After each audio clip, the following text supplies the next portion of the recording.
Decize est une île, mais une île rocheuse. Contrairement à beaucoup d'îles de la Loire, le cours de la Loire est parsemé d'îles qui sont en général sablonneuses et plates. Ici, c'est un peu différent dans la mesure où on a un rocher, donc le centre-ville, qui s'élevait et qui s'élève toujours entre deux bras de la Loire. Et puis, de chaque côté de ce rocher, en amont comme en aval, des bancs de sable. Donc ici, nous sommes sur un banc de sable qui se développait pendant des siècles, qui bougeait. Et arrivé au milieu du XVIIIe siècle, pour plusieurs raisons, les élus de la ville, les échevins, ont décidé de faire des travaux. Alors, la décision est prise en décembre 1770. On peut penser que les travaux sont faits au cours des 2-3 années suivantes. Les travaux, ça a été de stabiliser un peu le fleuve en plantant des arbres. Et puis, il y avait un troisième souci qui était d'en faire quelque chose d'agréable. Et on était à une période où, aussi bien dans les milieux aristocratiques que bourgeois, on plantait des allées d'arbres pour rejoindre un château, pour entrer dans une ville, etc. Donc, parmi ces travaux, il y a eu la stabilisation de ces bancs de sable avec des arbres. Alors, la plantation s'est faite sur plusieurs années, hein. Et les premiers arbres ne poussent pas toujours bien, hein. Alors, ce sont des platanes. Ça représente à peu près les 2 tiers de la promenade actuelle. L'extrémité a été plantée beaucoup plus tard avec des tilleuls. On replante des arbres en plusieurs séries à la fin du 18e et début 19e.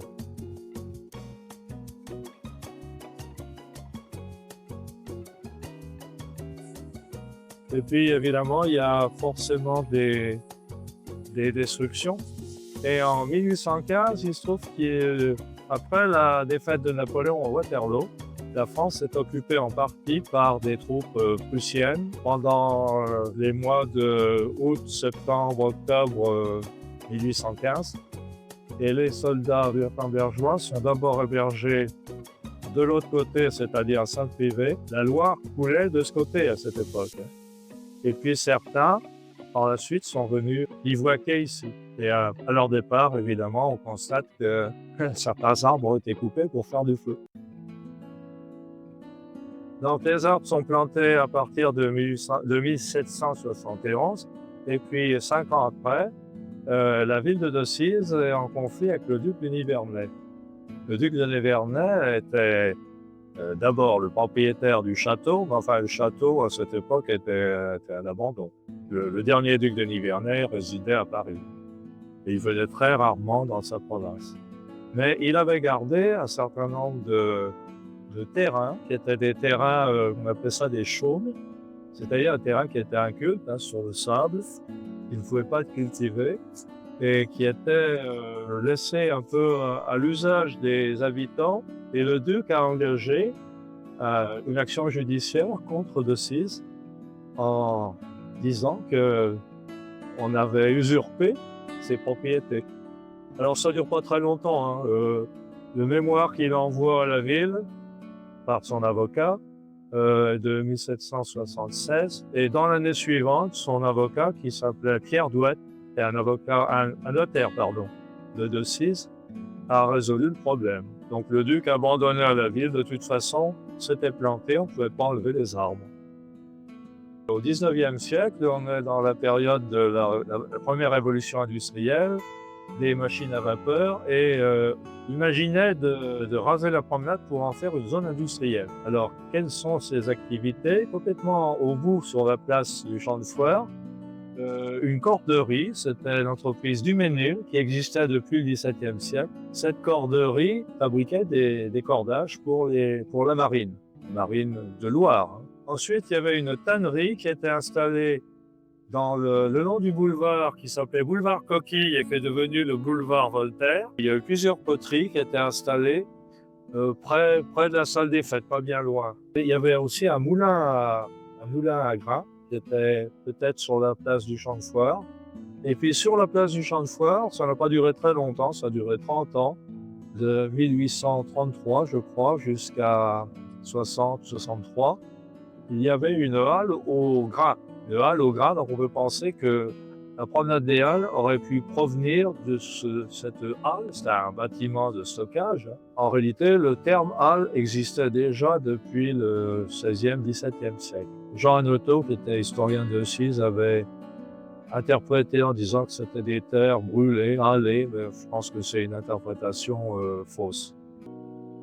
Et puis, le long de la Loire, il y a eu une grande scierie, la scierie Giraud, qui ensuite a cédé la place pendant la guerre de 14 à une boulonnerie Picard. Et dans les années 1930, un petit peu avant la Deuxième Guerre mondiale, cette entreprise a évolué. Elle a été reprise par un monsieur qui s'appelait Le Gall, qui a lancé toute une série de fabrications. Des plaques de blindage pour l'armée, et puis toutes sortes d'éléments métalliques. Ça a évolué vers la construction de frigidaires. Il travaillait en sous-traitance pour Pontiac. Et en 1962, cette entreprise est partie à Cercy-la-Tour.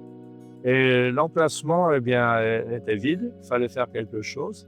Alors, on passe maintenant de l'industrie à d'autres activités. Il fallait une salle des fêtes à Decize. Il n'y avait pas de salle des fêtes. Sinon, le deuxième étage de la mairie, mais c'était petit. On a construit la salle des fêtes, alors plus tard, hein, c'est dans les années 80, salle des fêtes qui s'appelle la salle Théodore Gérard, du nom d'un ancien maire. Autour des entreprises industrielles, il était prévu de construire des maisons pour les ouvriers, une sorte de cité ouvrière. Alors on a 3 projets qui ont été lancés, mais qui ne se sont jamais produits, jamais réalisés. Le premier, c'était un élu à la mairie de Decize, qui voulait construire des maisons ouvrières tout le long de la Loire, mais il fallait raser les arbres. Ensuite, au début du XXe siècle, après la Première Guerre mondiale, il y a un deuxième projet. Alors, c'est un industriel dont je n'ai pas encore cité le nom, M. Moine, qui avait des ateliers le long de la Loire. Moine a été le constructeur de la mairie actuelle de Decize. Il avait toutes sortes de contrats avec l'État, en particulier 300 000 cercueils en bois pour les soldats qui avaient été enterrés sur le front et dont les corps revenaient vers les communes d'origine. Et puis Moine avait pensé aussi construire toute une série de maisons. Alors c'était plutôt des maisons bourgeoises.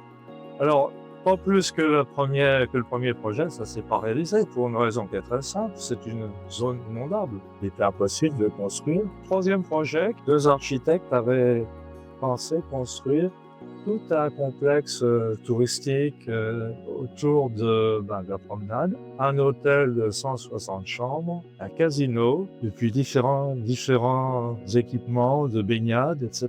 Ça ne s'est pas fait non plus. Ici, je me trouve sur l'emplacement du kiosque, un kiosque à musique. Hein. C'était à la mode à la fin du 19e siècle. Et à Decize, en 1882-83, il a été décidé de construire un kiosque qui servait à la fois aux groupes musicaux locaux, hein, à l'harmonie municipale, à des groupes de chanteurs, de chorales, et puis aussi aux soldats, puisque cette année-là venait d'être ouverte la caserne Charbonnier dans le faubourg Saint-Privé. Donc ici, pendant presque un siècle, un petit peu moins peut-être, les dimanches, les beaux jours de l'été, eh bien, il y avait des concerts. Le public s'installait autour. Alors, à partir de la fin des années 50-60, le kiosque était quasiment en ruine, n'était plus utilisé. Et je crois qu'il a été démoli définitivement vers 1984. Nous voilà à la Pointe des Halles, un lieu qui a été aménagé récemment pour différents spectacles. Il y a eu toutes sortes d'activités ici. Il y a eu, par exemple, cette année, une sorte de concours des jeunes agriculteurs, un concours d'exercice physique. Il y a eu la fête de la paresse qui a eu lieu plusieurs années de suite. On s'étendait sur des hamacs ou sur des matelas et puis on écoutait des gens qui lisaient des poèmes ou bien qui chantaient. Et beaucoup d'activités sportives. Alors commençons par ce qui s'est passé en face de moi, c'est-à-dire juste à la pointe, à la jonction de la Loire, de la Vieille Loire et de l'Aron, des courses de canoë. Et chaque année, des régates Et puis, depuis quelques années, des championnats de marathon canoë. Et puis, quand on va remonter en longeant l'Aron, eh bien, il y a toutes les activités sportives et de loisirs, en commençant par le stade nautique. Decize, environné d'eau, de rivières, c'était évidemment un lieu idéal pour se baigner. Il y a eu plusieurs baignades successives vers le Gué du Loup, près du barrage. Enfin, c'est relativement dangereux, en aval du barrage. Et puis un lieu qui était appelé le Bébé. Alors, j'ai jamais compris pourquoi.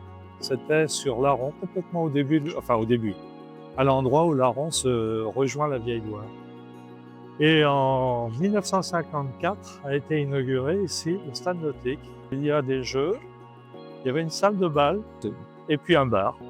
Et derrière, eh bien, il y a un golf miniature qui a été réalisé par un maçon, M. D'Andrea, qui a utilisé différents monuments de Suisse.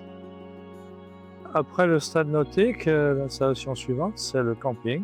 Un camping qui s'est aménagé sous les arbres en continuant pratiquement jusqu'à la piscine.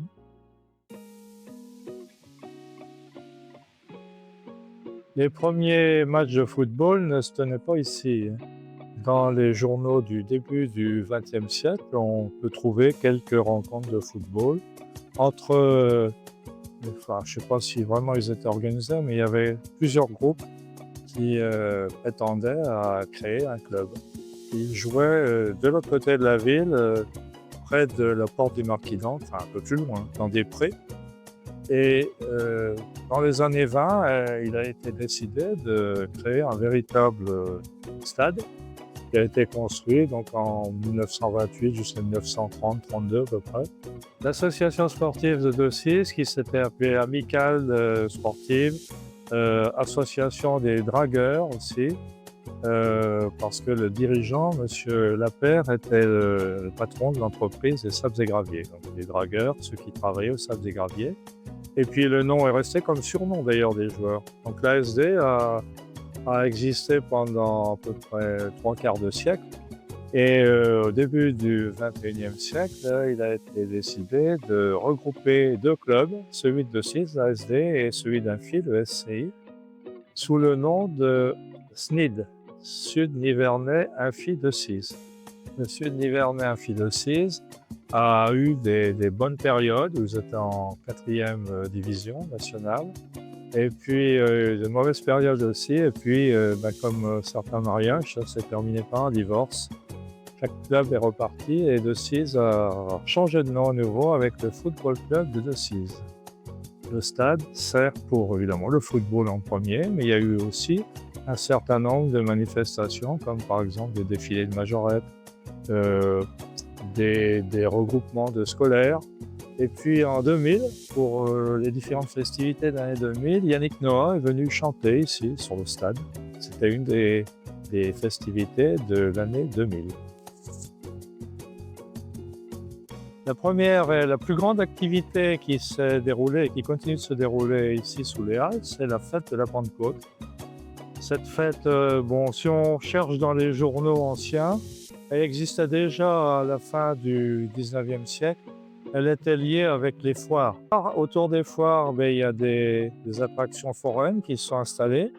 C'était des foires qui étaient quand même spécialisées dans les bestiaux. Plus de moutons et de porcs que de bœufs. Mais après, au XXe siècle, c'était les bœufs qui étaient plus importants. Donc des foires très importantes. Alors maintenant, la foire s'est progressivement transformée en marché. C'est plutôt des stands de toutes sortes de choses, aussi bien nourriture. Et on rejoint les marchés qui depuis 2 ans sont ici régulièrement. Ils étaient pendant très longtemps sur la place devant la mairie, la place Guy-Coquille.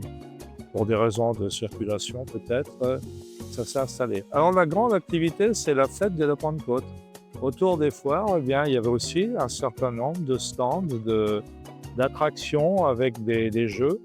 Et progressivement, alors pareil, on trouve des photos, on trouve des cartes postales, des articles de journaux qui expliquent l'évolution de cette fête, qui était certainement une petite fête, comme il y en avait un peu partout, et qui est devenue, depuis la Deuxième Guerre mondiale et surtout les années 80, une fête très très importante avec des manèges très, très hauts, très compliqués